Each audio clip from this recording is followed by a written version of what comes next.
Hey, this is Samar Newsome, and this is the Musician Shed podcast. I got a very, very, very close brother to me with me today. I'm very excited about having him here, Mr. Aaron, Mr. Lab Monroe. What's good, Aaron? What's good, bro? How you, man? Man, I can't complain, brother. I'm like proud of you, bro, for even, doing this podcast. You know what I'm saying? Yeah, man, it's been overdue. You know what I mean? No, for real. We try to share some of our experience and stuff like that. So, I definitely am happy to have people up here, who one I've worked with, or even if I haven't worked with, but most of the people that I've already kind of had have been people I work with that I greatly respect and got to see their journey and know that in sharing their journey, there's something that people can get from it. You know what I'm saying? And that's really what it's about. It's about like leaving the legacy, man. Like 50 years from now, this will still be on YouTube probably, or whatever the new YouTube is. Yeah. And somebody will be able to get some information that'll hopefully, help them navigate their career. So let's talk, man. You're a very talented brother. You got a lot of talents, man. So first, let's talk about how'd you get your start? You actually were a son of two musicians, right? Your mother's a singer, your dad's a musician. So tell us about your start and how you got into music and what you're doing these days. Well, if you guys don't know, I'm a PK. So just born in that environment, born in that situation, coming up as a musician, very young age. Started playing drums at my father's church. At the time, he didn't have a church, so we was having church at this church in Irvington, I believe, in Newark, called Faith Christian Center. Do you know Faith Christian Center? I've heard of it. Yeah. Is that on Clinton Avenue or no? Is it on Clinton Avenue? I feel like I've seen that sign before on Clinton Avenue. I think that was a bigger building. I think it's on Clinton. It's been so long. Yeah. And excuse me for not remembering the pastor. Pastor I can't remember the name. Sorry. But I started out playing drums there at the age of I would say 9 to 10, bro. And not even drums, bongos. Let me just bring it.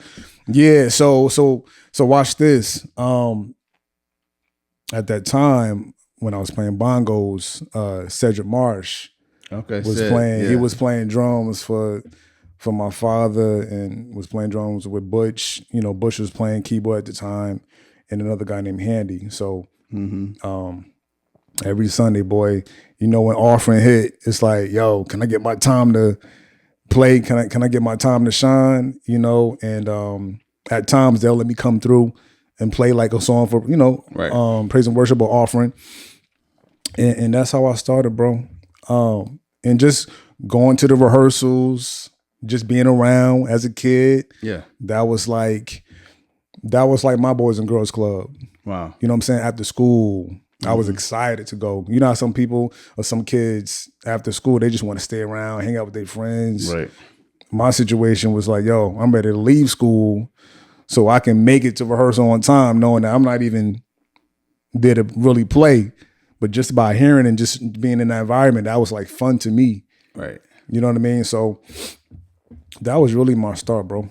To be honest with you. Right up in that church. I mean, a lot of us started out with church. You know what I'm saying? Yeah. Like with our parents, or in whatever situation God allowed us to be in.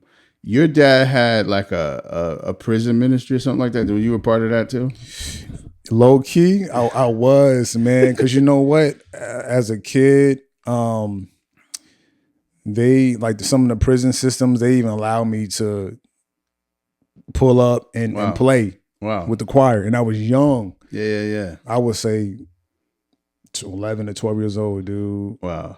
Like Rikers Island was one. Wow. One spot I'll never forget about, bro. So y'all went to different prisons, because I had always heard of your father's ministry, Chosen Generation. I heard people talk about it all the time. We went to different ones, bro. But I remember that one in particular. Rikers. Because it was the craziest one, bro. Wow. Had to cross like a bridge to get to the island, to get to the actual prison.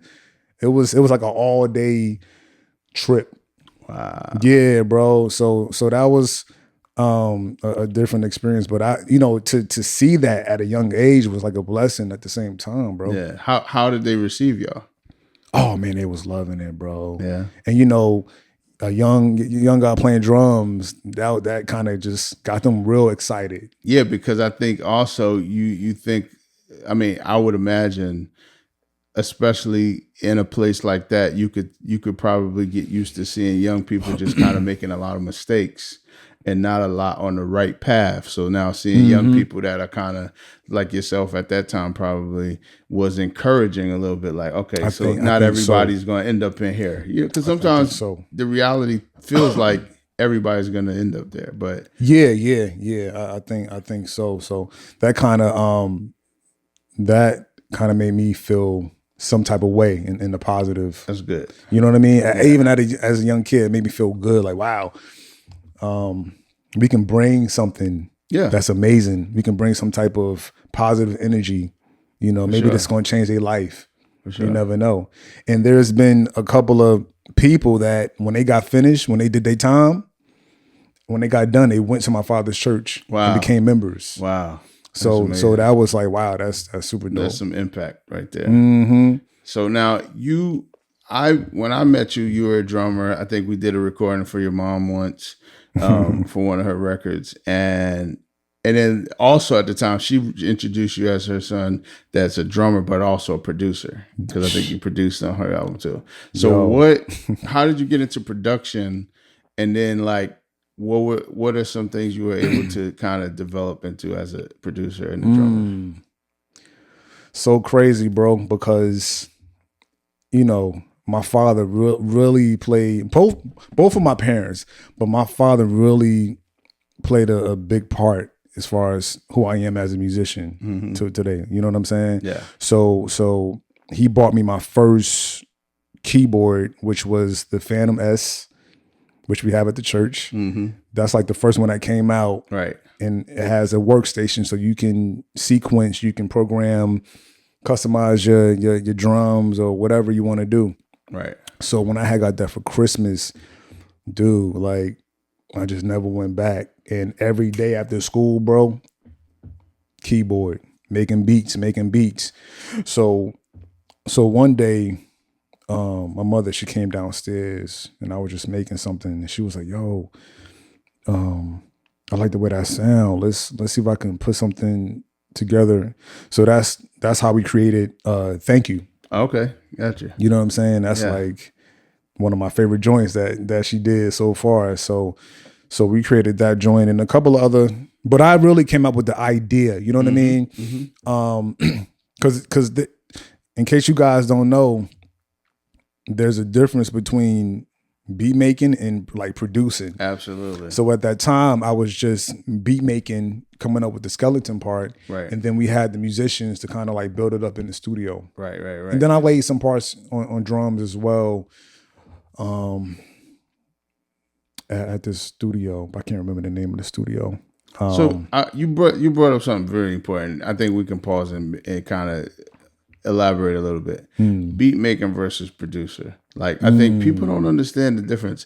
Can you elaborate a little bit? Tell us about from your perspective, what's the difference between being a beat maker and being a producer? Well, you know how when people, for example, like Kanye West or like a Swiss Beats, they'll do an interview and they will say, yeah, I can knock out like 10, 20 beats a day. Mm-hmm. So that's not really producing the whole entire song. Excuse me. That's just coming up with the skeleton so that you can prepare yourself to add singers, different writers, different musicians to complete the actual record. So I could sit down in the studio all day and make 50 beats like this. You know what I mean? So that's the difference. Beat making is just sequencing your skeleton. And then once you find that, then you start to produce the record. How many writers do I need for this joint? Do I need a drummer? Do I need a rapper? Like, for example, DJ Khaled, P. Diddy, people always say, "Oh, these guys are not producers because they're not touching nothing." Nah, they producers because they know how to make a song. Right. They know how to make hit records. Right. They can take an acapella from a whole different song, flip it, and put it in a new record. Yeah. You know what I'm saying? That's what you call producing. Right. Quincy Jones. Yeah. Oh, Quincy the best. Don't know how to play nothing, not one instrument. No, he could play trumpet. He played trumpet. He played trumpet? Yeah. Oh, word? But he became more of an arranger and composer. But he was a trumpeter. So he just played trumpet. Yeah. Oh, that's dope. Yeah. Which again, I think that his mastery was in understanding how all the pieces come together. And that's, to me, what a producer is. That's producing. Is understanding. Because I think, and I just explained this to some of my students this week. I said, a beat maker, like you said, can create and just make 1 million beats. You know what I'm saying? Literally. Because there's not as far of a vision that you have to have for it. It's really just putting things together. It sounds good together. These pieces fit good together. But then there's more pieces to a song. A song and a hit record at that has way more pieces than just a beat. A beat is just a piece of it. But being able to, and you're talking about coming from Quincy's time, a time when your sequencer was the drummer playing the entire song down, and the bass player playing the entire song down, and the guitarist locking in. And so when you had to have musicians lock in, that's different than you playing a sequence that you have 4 bars and it's looping, you know, for 3 minutes. So a different discipline, a different work that it took to do it. And so, Quincy, one of the best, man. And even you fast forward to a Dr. Dre, even Dre, you can kind of see from his work, his body of work, that he was not just instrumental in the beat. He was instrumental in the song creation. He was, in the film they depict that he was showing Eazy-E how to rap. Yeah. You know what I'm saying? Like how to rhyme and how to ride the beat. All of those things as a producer to be able to like see the ending, like to really understand how it should finish. And so I think, like you said, that's really the discipline. So and beat making is, don't get me wrong, guys, like beat making is skills. Is so much fun. Like it's so much fun. But producing is more of on to me, I think, on the business side of things. You know what I mean? Because when you got labels coming to you, knocking on your door, like, yo, we need a hit. Yeah. All right, let's handle business. They're not necessarily going to beat makers. Right. They're going to producers. Right. Honestly. I mean, Kanye, one of the most prolific producers in his day, because he still was able to produce his own music. You know what I mean? He had a vision for his own music, and I'm sure for some of the artists that he worked with. But initially, he was a beat maker. Initially, when he was getting his chops, he was building as a beat maker. Yeah. He was building like, I'm gonna do 10 beats a day, and all that stuff. And that's the skill. But now you map the skill to vision, and map the skill to being able to see a picture, to paint a picture, you know, and that's real production, is to be able to see and paint a picture. You got to work with some of my friends that I was working with at one time, Soul Diggers. I remember when they first met at Soul Digger, like when Kay and Bless first met, because I was working with Bless prior to that. And so actually, Bless showed me how to use the MPC 3000. So you was around that time as well, even before. And the MPC, I like that just opened up the world of production to me. Wow. You know what I'm saying? Just understanding how it worked. And I was coming in as a keyboardist, just really, playing keys, just playing on different records, but learning, like, okay, I want to learn that too.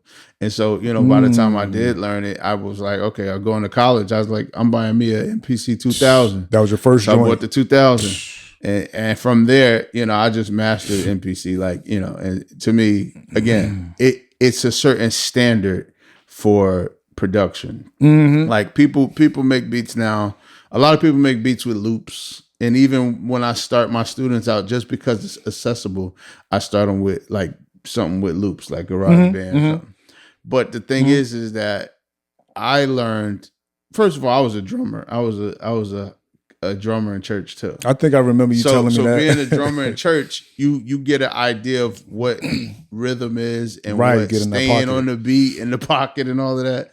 And so those things translate into production in terms of just hearing how fills go and how to build up and stuff like that. So, but like when I got introduced to the MPC boy, I was like, okay, this is all I need. How long you was with Soul Diggers, bro? So I started with Bless like my sophomore year of high school. And by the time I was going to college, it was like 3 years. By the time I was going to college, they were moving into a different place and like really kind of blowing up. And that was the time when I really was like, I want to stay home and do this. But I was like, man, I got to go to school. So I'm gonna be honest, I missed out on some opportunities going to school. But I mean, you know, everything happens the way it's supposed to. It's funny that you said that, bro, because I was in the same situation, man. I don't tell a lot of people this, but I was going to go to what's the black college? Which one? Howard? Yes. I auditioned there, bro. Wow. Drumline. Wow. And got accepted, bro. But for some reason, I did not want to go. Wow. I wanted to stay. Wow. Well, number one, I don't like the roommate. That was the one thing. I'm so bougie, y'all. But and number two, when that opportunity came, I was like, bro, I gotta take it. Yeah. So I just went that route.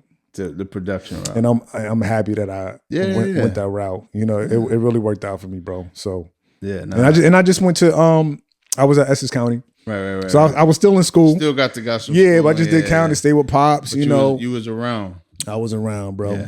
Yeah. So you ended up working with Soul Diggers, and I know through that relationship, at some point they actually got a relationship with Missy Elliott, and so you were around for that. And then you tell us about like your working with Missy. Yeah, but listen, before we even get into Missy, you can go through your story. Listen, we gotta talk about how I even got to Soul Diggers. Okay. And it's amazing because if it wasn't for the church, bro, like just me connecting with different people in the church, and you know, everybody was coming through, chosen, coming in and out, and a guy named because I got to give him his flowers, man. If it wasn't for him, do you know Omar Benders? Yeah, I know Omar. Yeah, so if it wasn't for Omar Benders, bro, because he knew that I was doing a lot of production first starting, and one day he was like, "Yo, let me hear your stuff." So I played him. I had like a lot of records, man. I had a lot of just beats just ready on a CD, and he was like, "Man, I know these guys in Orange. They call it Soul Diggers. They got a spot in Orange."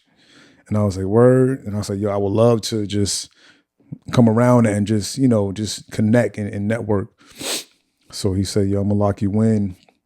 And I went there, bro. Went there. I was the youngest one in there. Yeah. Everybody got fitteds on, hoodies, white tee. I'm coming in with like a suit jacket on with some shoes. Is church ready? Looking at me crazy, like, what's this boy doing here? Like Ryan Leslie, like, and I'll never forget about it, man. It was a couple of dudes in there. K-Mac was there, and Sean Bless obviously got me there, and started playing joints, and everybody was just like really feeling the vibes of what I brought to the table. So ever since then, I just locked in. And that's how I got a chance to meet with Missy, and that's when it started to branch out. Right. Yeah, that's when it started to branch out, bro. That's fire. Again, shout out to those guys. I love those guys. Again, that's where I started. So I started on was it Laventhal. That was where his mom used to live. Okay. And the studio was in the basement. But so now you fast forward. So what was it like? So Missy Elliott, known for, first of all, amazing eclectic music, like one of one producer, rapper, singer, all of the things. Everything. What was that experience like? And then now, of course, you're working with somebody who came from another big lineage, Devontae Swing, who was like the camp she came out of. So yeah. what was it like to work with somebody who, because I know her work ethic is ridiculous. So first of all, I didn't even know who Devontae was at the time. Wow. Legend. So that was already a kick in the head. They calling me like, boy, what are you doing here? Right. You know what I'm saying? So I didn't know anything about Devontae Jodeci because I was still heavily in the church scene, not as much in the R&B 90s, you know. So definitely like artist development as far as being with her. Yeah. And that was cool. So obviously, once again, Soul Diggers have a great relationship with Missy. Yeah. So from time to time, they would go to the house. They would go to her house. Yeah. She got like 1 million houses, right? So she got one. she got one in Jersey. You can bleep that out. Yeah. So one day, Sean Bless, and I thought he was lying, bro. Honestly, he was like, "Bro, you want to come up to Missy's spot of work?" And I was like, "Yeah, bro. You know, it's cool." Because the first time he asked me, we didn't go. Okay. So when he asked me again, I was like, "He's probably gonna cancel." Right. And met up with Sean Bless. We got in his car, and we never forget about it, bro. Go in the crib. Hey, miss, this is D-Boy. They used to call me D-Boy before Mr. Lab, right? Yeah. So this D-Boy, she just eating cereal. I'll never forget about it. Hey, D-Boy. And that was it. Just kept it. And I was never the type of person. Go ahead. I'm going to tell you a story about another producer eating cereal. And I was never the type of person that was kind of starstruck by celebrities. I just never, so I just waved like I knew her, like, hey, miss. Like, hey. And then we went to the basement, just started working. Right. But go ahead, bro. It's funny when it just reminded me of a story to share real quick. But when I was in high school, my best friend's mom worked with celebrities, Al B. Shore, a bunch of other people. And so one day we went to the studio and we was with Vincent Herbert. Oh, Vincent. And Vince was a big producer at the time, but he wasn't like a big celebrity where everybody know who he was. But we in the studio and he's in there playing video games, eating cereal. Just like regular. I'm like, yo, this is regular. But that's what it is. You gotta realize that these are regular people. Right. It's crazy. You know what I'm saying? These are regular people, yo. Yeah. Like one time, you know, I came up to the house. She told me to come through. So as I get to the house, the door is open. So I thought she left the door open for me. So I'm knocking on the door like, miss, you know, big house, miss, before I even go in. So I'm like, okay, well, I guess I can go inside. So I go inside. I'm like, miss, where are you? And then I go to the basement and I'm just sitting waiting. I'm like, I'm texting her, I'm calling her. She's not, nothing. And then all I hear is cops like, somebody there. Wow. And I'm like, yeah, I'm here for Miss. And when she finally heard me, she was like, oh, I was hiding in the in the safe room or something? in the closet. Wow. I didn't know who that was. Yeah, man. So that was a crazy, definitely a crazy experience, bro. But wow. But got love for her, man. Learned so much, bro. Like she was the core of who I am today as a producer. Yeah. You know what I'm saying? To the point where I can just walk in any room, any studio with just a pencil and cup and and I'm good. Like let's lock in. I don't need no equipment. Right. Like that's how it was sometimes. It's like we don't gotta have the best. Like Need You Bad by Jasmine Sullivan. She recorded that whole album at that crib. Wow. And they didn't even have a mic stand. She had to hold the mic. That's how she recorded that actual record, Need You Bad, bro. Wow. Yeah, so when I heard that, I'm like, yo, it's all about the energy and good vibes. Yeah, more than anything. Who cares about the stands? Who cares about $1 million mic? Yeah, nah. Use a dollar mic, you can still make you it. got the vibe, and you can set it up right. Still make it happen. That's if you into excellence, then is that protrudes the equipment. You know what I'm saying? It goes past the equipment. So I definitely understand. What do you think is your best lesson you learned working with Bless or Missy or whoever? Like I just said, bro, you don't have to have the best equipment in order to make a hit. That always stuck in my head, bro. You know, it doesn't really matter. If you know what you're doing, then something good is gonna come out of it. Yeah, that's like for sure. Always been a part of mine. That's why for a long time, bro, I've never really got into buying hardware and keyboards and synthesizers, because in my mind I'm like, I don't really need that. Yeah. All I need is just a computer for me to just get things done. Yeah. You know, I just started venturing out to buying synthesizers just to keep me going, keep it more exciting. Keep inspiring you too. Yeah. Because sounds will inspire. And just creating 2 different studios, you know what I'm saying? Yeah. But man, I was straight at just like keep it simple. What was one of your like worst situations you ever been in, or like craziest situation you had to deal with in your career?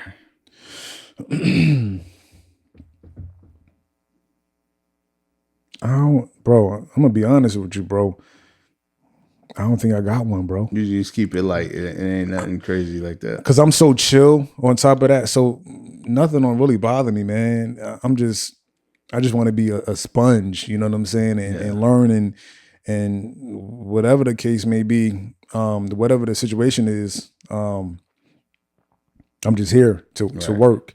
So even living with her in Atlanta was like a whole different ballgame for me, because I've never been away from home that long, away from my parents for that long, and having to leave like my church gig, having to leave the El Varna gig. Yeah, it was a big decision that I had to make. You know what I'm saying? Right. One day she was like, "Yo, you want to come to Atlanta?" And I was like, "Yo, how can you say no?"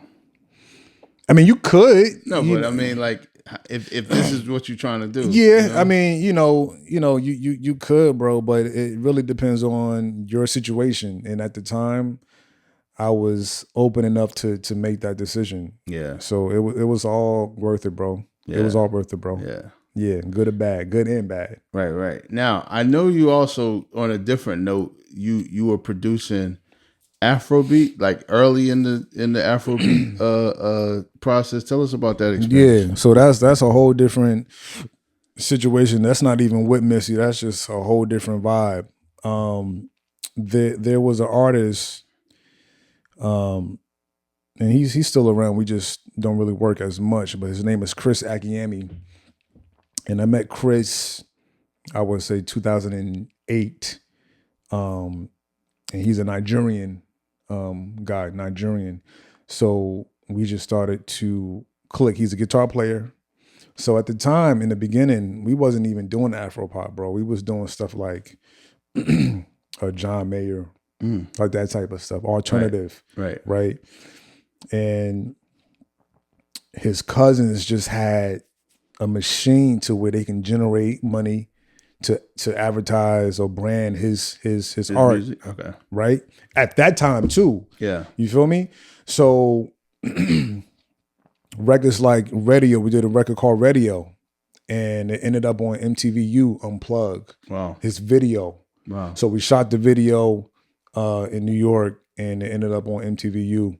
So that was a big deal around that time. Yeah. Because to me, it's almost like artist development. That's what it was. Yeah. And I enjoy that more than I do just making beats. Right. Like I'd rather just take anybody and say, yo, lock in with me. Right. I can make you from nothing to something. I can, you know what I'm saying? I enjoy that. That's like my rush. Yeah. You get me? But fast forward, we stopped doing the John Mayer stuff and we changed genres like 2 or 3 times, bro. The third time was Afropop. Okay. And he put me on to Afropop, even before it was a thing in America, bro. Yeah. Like Afropop wasn't a thing around 2011. Right. They put me on. So when they put me on, I was like, wow, this is dope. Like this is drum driven, a lot of tribal percussion going on. So I was like, bro, let's start making Afropop music. And for some reason, we was like, bro, watch, one day Afropop is going to come to America and it's going to become something. They tried it before, but it didn't really stick. Right. That's what we were saying at the time. It was like, let's get on it now. Yeah. And this is 2011, but let's get on it now. So we did a couple of records. Fast forward, it's slowly coming to America. Artists like Davido, you know Davido? Artists like Wizkid was coming to America. And bro, grace of God, man. One day we was in the studio working on music, me and Chris Akiemi. And one of his cousins, there was a guy that was working for this company called Temple Management Company in Nigeria. And he was like, bro, he was telling us, I need you to pick up one of the guys from the airport to take him somewhere. And we thought it was an opportunity because we was like, yo, he got some pull in Nigeria. Let's scoop him up. Yeah. We stopped doing what we was doing in the studio, picked him up, played him our music. He was like, bro, I'm about to call the CEO of Temple Management and have you guys have a meeting. So we got a little pumped up. We had the meeting at Rock Nation. So the CEO, his name is Idris.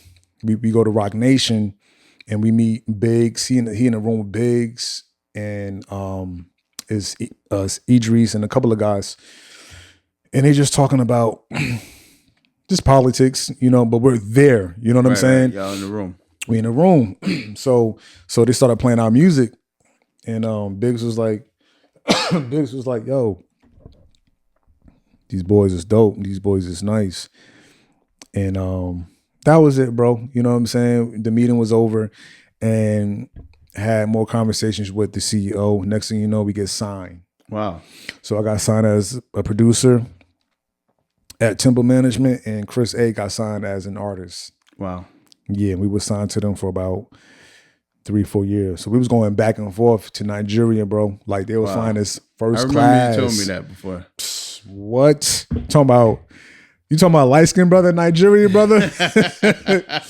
Ooh-wee. Let's not talk about that, bro. But it was a good experience, you know. Yeah, boy. Yeah. I mean, what was the culture like? What was that? That's a whole different thing to be involved. Like you grew up here. What was it like to be in that culture and doing what you're doing? Well, I think I was already adjusted to it because, like I said, my closest friends, Chris Akiemi and Ty Sue's another artist that I work with, and their cousins as well. I was around their families, bro. Yeah, so as far as just knowing the culture, knowing the food, and knowing how to talk to that environment, felt like home. Yeah, good. You know what I'm saying? Felt like home. So yeah, that was cool, bro. And we had a single called Culture with me and Chris Akiemi, and also we had a record with this artist named Nina Ola, and she is still a popular artist in Nigeria. Nice. It's called Jasoro. Okay. Yeah, shot those videos. So it was, yeah. And now Afropop is all over the place. Yeah. And you know Burna Boy? Yeah, of course. So before Burna Boy was even big in America, he was still hot in Nigeria, bro. Okay, back then. He was hot in Nigeria, but wasn't hot here. Right. You know That's what I'm saying? How it is, unfortunately. Yeah. It takes some time for different sounds to catch on, you know? Yeah. But that's how it is. So all right, so what are you doing now musically? Like what's your motivations now? What are you going for? Because I see some of your videos, and you know, I see a lot of experimental things, but what are you working on? Well, you got to understand, man. I feel like the industry is so different now, bro. Yeah, so different now, man. I mean, We can make phones. We can make music on our phones. We can make music just by using a mic. Mm-hmm. You know what I'm saying? So how I look at the industry is almost like it's almost like therapy for me, man. Right. It's definitely like therapy. And I always say musicians, artists, always find another way to bring in income. Just don't rely on music fully. You know what I'm saying? Because in this business, things can go up and down, up and down, up and down, up and down. So I would say try to start a business. The money that you make from your music, start a business so that you can still, you know, get cash flow just flowing. You know, so that's where I'm at now, bro. No, for sure. We talk about pivoting. That's what we call pivoting. Yeah. Like, which is basically like finding something else, either instead of or just additional to, like supplement to. I mean, and we know as musicians, like I've worked with you in church, worked with you on records, worked with you on the gig scene. You know what I'm saying? So there's always those things as musicians, and like, if you're just home, then that's what you should be doing. You know what I mean? You should be working, especially as you have the capacity to do it. You know, right. But if it's nothing wrong with having a gig to a job. There's nothing wrong with none of those things. People think that you know, if you this type of celebrity, oh, your focus just got to be on that and that's it. Nah, man, you got some rappers and artists that's still picking up food. You know what I'm saying? And that's okay. Yeah, that's I mean, whatever cool. You got to do. I think it was Akon that said it famously, like, hey, like, keep your day job. You know what I'm saying? Yeah, it's all like, good. As long as you can and as long as you need to, because one, even the business of royalty is not the same anymore, because there's just you figure, how do people consume their music now? More so in streaming, and streaming just really has not worked out for most artists. You know what I mean? So if that's your plan to look at the success of people from back in the day when they were actually selling CDs and records and albums for a decent amount of money, you know what I'm saying? Even you know, when I met you and I met your mom, she was selling CDs. So at least a CD, you're gonna make $10, you know, a pop, and you know, and you know what? Sell. And that's what my mother was doing, bro. Literally, what you call it just did it. J. Cole. J. Cole just did it. You know, so again, it just shows you a model that is kind of foolproof, especially in a time when people aren't doing it. Right. Because now you're the anomaly. And it's like a specialty, like, I got something that people don't have. Like people selling vinyl too, like that. Like, you know, you got something that is collectible. You know, back in our day, CDs were so cheap, man. You would have 1 million CDs in your house and be lost. Go to downtown Newark, bootleg, 2 for $5. Yeah, and you would just have everything. But now, because you don't have that, selling your own is special again. You know what I mean? So. I think now for me, my focus is really just branding myself more. You know what I'm saying? Branding myself as a producer more. Because I feel like a lot of producers not even doing that. They think it's just, let's lock in the studio and that's it. But things are so different now. You just can't get a pub deal and then you good. Nah, but I don't even think pub deals exist. I think they're just few and far between. Like, you know, maybe 50,000 or 40,000, but they ain't really. I mean, it's hard to recoup that. If you could get a hit, I mean, anybody. Radio though, and that's the hard thing. Yeah, a radio hit. Nowadays, a lot of people are getting sync hits. Like if you get a commercial, that's where it's at. If you get a commercial, that's like a radio hit, because the TV is going to play as much or more than a radio. Right. And so people will now Shazam you from the TV, and now they stream you. But now once they know you, the publishing companies will say, okay, this song is generating money. Yeah. So we need to be in on this. Yeah. Whoever this person is. So that's, to me, your path, one of your paths. Radio is just always still going to be good, but it's hard. You know what I'm saying? Oh yeah. It's not, I mean, you know, I had some good radio play, but it's hard, it's expensive, it takes a long time. Very expensive. It's worth it, especially if you can get to those top tiers, because that's really where you make some traction. But I remember talking to an executive, a record executive, and they were like, yo, you could have a #1 record and people still not even know who you are. Yeah, because at true. the end of the day, that's true. The way that it's working these days, you kind of paying your way in a little bit, and you're getting the influence of somebody who has the influence, and they'll get you to #1. But once you're at #1, it's like, all right, cool. You gotta find a way to stick. Exactly. Well, you got to actually do the work. You got to go meet the people. You got to do the interviews. You got to do the concerts. You got to do the things. Show your face. Yeah. If they don't think you exist, then you don't exist. Yeah. Even if they hear you on the radio. Yeah. So. And that's one of the reasons why Kanye West is still relevant to this day, because it shows his face. He's gonna show up. Sure. Yeah. I think one thing I've heard about, and I'm thinking I'm going to also pursue a little bit, is producer albums, like just an album of your music that like producers put out, like not necessarily always with an artist. Sometimes with an artist, like you might just like have a compilation of artists or that you work with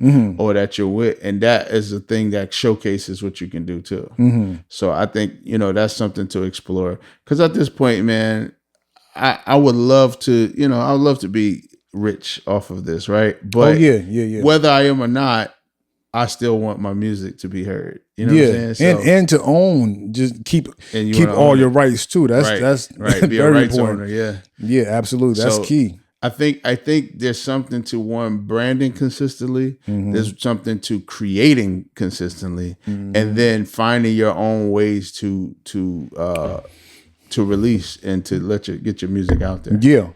Yeah. Like for example, the Afropop artist Rima. Never heard of Rima? Yeah, the song "Slow Down." Okay. Or "Calm Down, Baby, Calm Down." Yeah. Bro, his team had to put up $2.5 million. Wow. For that one song. Wow. And got Selena Gomez. That's what it takes. And they just recouped it. You know what I'm saying? Yeah. They triple. And that's the thing. It's a chance to take, because you're gonna be in super debt. It's like investing. But, I remember someone told my cuz, like, yo, your music is fire. You just need to get like 250,000 and promote it. And I'm like, that sounds great if you got 250,000 just laying there. Yeah. Or if you got the credit, maybe, because even if you got the credit, you're gonna be in debt. That's either way. So it's just, it gotta work. You know what I'm saying? But you think about record deals, all those are is debt too.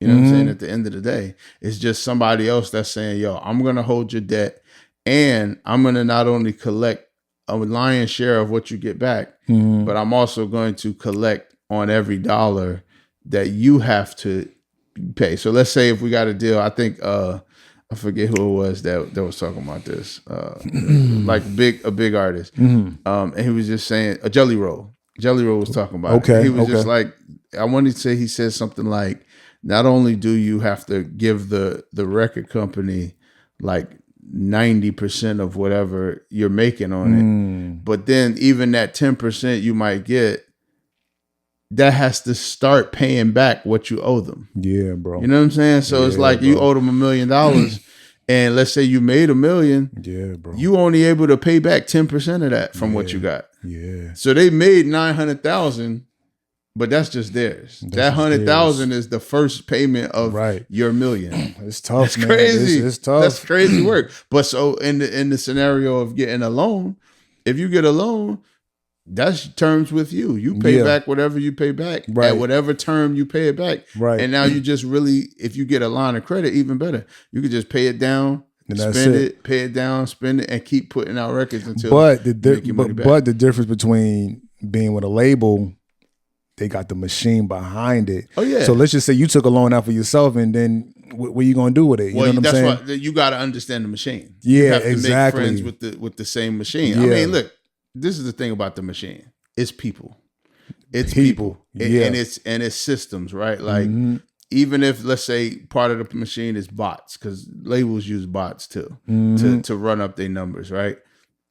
The people who selling the bots, they don't care where their money come from. Right. They taking the money from whomever. So same thing with radio play. You go to a radio promoter, they taking the money from whoever. You know what I'm saying? Now they might prioritize this label because they got 10 artists to your one artist, but they're going to take your money and they're going to do the same thing. So you know, it really just comes down to having the money at the end of the day. That's true. And then knowing the right people, which you can find out. But yeah. So what's next on the agenda for Mr. Lab? Well, right now, man, I'm working on this. I'm not supposed to be talking about it, but I'm working on a game. Like I'm doing music for a game. Dope. Yeah. Somebody threw me a crazy check, so I'm locked in like 50 songs. That's fire. So that's my main focus for the whole. So you're song. doing the whole game, all of the music. All of the music. That's dope. Yeah. But it'll be out soon though. That's fine. Yeah, it'll be out soon. So that's what I'm focusing on right now. And of course, still working with different artists. Still doing artist development with certain artists. Still playing, bro. Yeah. In case y'all didn't know, drummer for L. Varner for a couple of years. So still doing my thing, bro. And all, on top of that, I was in the movie too, bro. Oh yeah, you did some acting. And weren't you doing modeling before too? Just a little bit, man, but more just acting. Okay. Yeah. How did that go? How was that experience? I should say? It was a different experience for sure. Because you know me, man. I'm like behind the scenes, just chill. Yeah.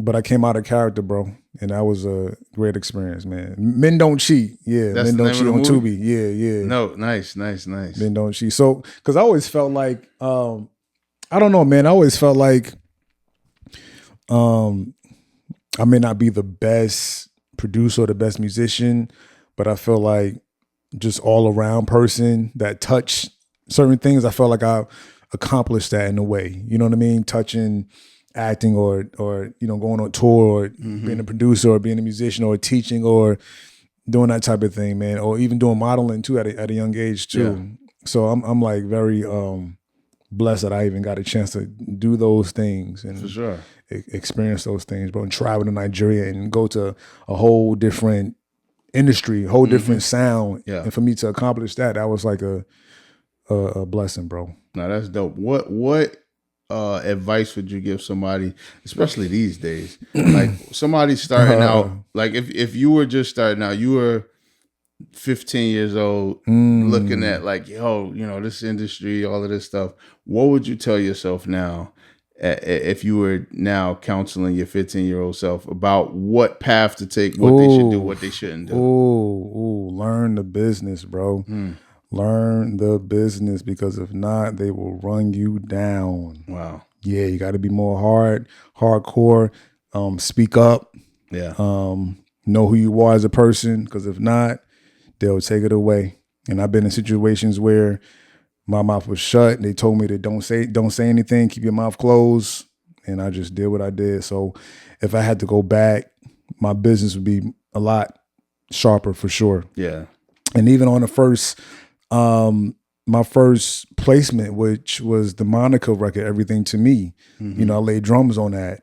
And, that situation was like a learning curve. Yeah. Because not having my full name on the credits was like you know what I'm saying? Yeah. But we all learn, bro. Yeah. We all learn, bro. That's the trick about some of those experiences are the learning. And we just got to learn the lesson early. So we don't repeat that test again, Yeah. So learn the business, guys. Like really study on what you're doing. Also artist development, man. Know what's going on in the streets, bro. Yeah. For sure. Yeah, bro. What was your favorite experience? My favorite experience?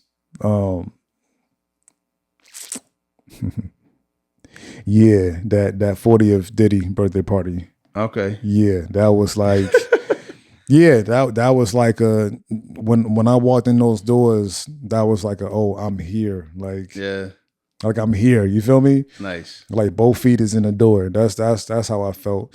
Because I met a lot of great people. Yeah.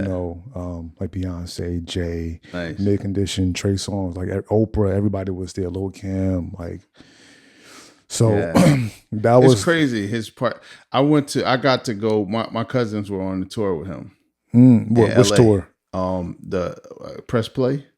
Oh, dope. Last night. Yeah. So I flew out there. I was like, I'm gonna go hang with them. So I happened to come out there, and they had this party for PlayStation. It was one of their PlayStation consoles that they were launching. And I mean, everybody was at this party, bro. Yeah. So, I mean, like, comedians. I saw Chris Rock, Bill Maher. I saw, Paris Hilton. Everybody. It's just like everybody. And it was like a mall that was like a abandoned mall, and they just took over the whole space and just kind of built the whole party. It was crazy. It was because it was PlayStation, so everything was like play themed. They had like candy shop and all this kind of stuff. It was dope though, but it was just dope to see things on that scale. You know what I'm saying? And that wasn't the first time I saw stuff. Like I got to, my aunt built Puffy Studio, so I got to see that. I got to see that stuff, firsthand. Like Daddy House in the Daddy's city? house, absolutely. My aunt built Daddy's house. That's dope. You know what I'm saying? So that was something that I spent time there. My brother worked there, my cousin worked there because they were working with my aunt. So again, even that whole thing about celebrity, like I've been in a room with 112. I've been in a room with those producers and stuff like that. So it's not something that you'd be like, oh my gosh, this is it's just like, yo, they regular, man. They cool too. You know what I'm saying? Yeah. My brother was going to the store for Biggie. You know what I'm saying? Like, okay, let me go bring him back some food from, whatever, because he was working at the studio. So those things, those are just experiences that, again, they give you perspective, but they also, in different spaces, they allow you to kind of hold your head up and say like, okay, if I could do that on that level, then I could do it on this other level that's probably not Diddy. I think that's what it was. You know what I'm saying? It gives you a certain confidence just being in spaces that other people regard all the way up here, Yeah. I think that's what it was, because I wasn't really starstruck. Like I said before, I just felt like, wow, like this, I can really make something out of this. Yeah. That's what it felt like. Yeah. Like this can really be serious. Right. This is back in 2009. It's real. Like it's real. Yeah, my aunt let me record in Daddy's house before, and that was like a real. That was like, okay, I could do this. You know what I'm saying? Right. Like I don't understand it all, but this access point at least gives me a point in my life where I can say, okay, this happened, so why can't anything else happen? Right. You know what I'm saying? And you would think at that time I was 18, 19. So you would think that I would only care about just partying, drinking, and smoking and just dancing. But bro, I was networking. Yeah. I was talking. Yeah. You know what I'm saying? Yeah. And I'm pretty sure a lot of kids at that time wouldn't even do that. They would just be so locked in. Just like trying to turn up. And I'm just like, yo, this is my opportunity. Yeah. I'm still with Soul Diggers, but I'm about to lock in, meet, talk. So that was the situation. And that's how I got myself to work on the Last Train to Paris album around that time. Me going to Daddy's house. I was going to Daddy's house. Yeah. I didn't have a laptop. And it was like, yo, bring your computer. So the iMac, all in one. You was bringing the whole iMac? I was bringing the whole iMac, bro. Right. The whole screen, hey, whatever you needed. That's brought what you it to the studio with no case. Yeah. Yeah. In the truck. Right. That's what you got to do. Yeah, bro. Locked in. That's how bad I wanted it, bro. Yeah. That's what it takes. Yeah, man. That's dope, man. Listen, I appreciate you coming on, man. Yeah, bro. I wish you phenomenal success because you're so talented. Appreciate you, bro. Where can people check you out, hit you up? They want to check out your music. Where can they check that out? Yeah, you guys can go to my IG, The Only Mr. Lab, as well as my TikTok and my Facebook, also YouTube. So you guys can just check me out, man. Love y'all. Nice. Thank you. Musician Shed Podcast. Come back again. Thank you, brother. Thank you for watching the Musicians Shed Podcast. Connect with us by hitting the subscribe button. Leave us a comment and let us know how we are doing, or if you have a subject you want us to cover. See you next time.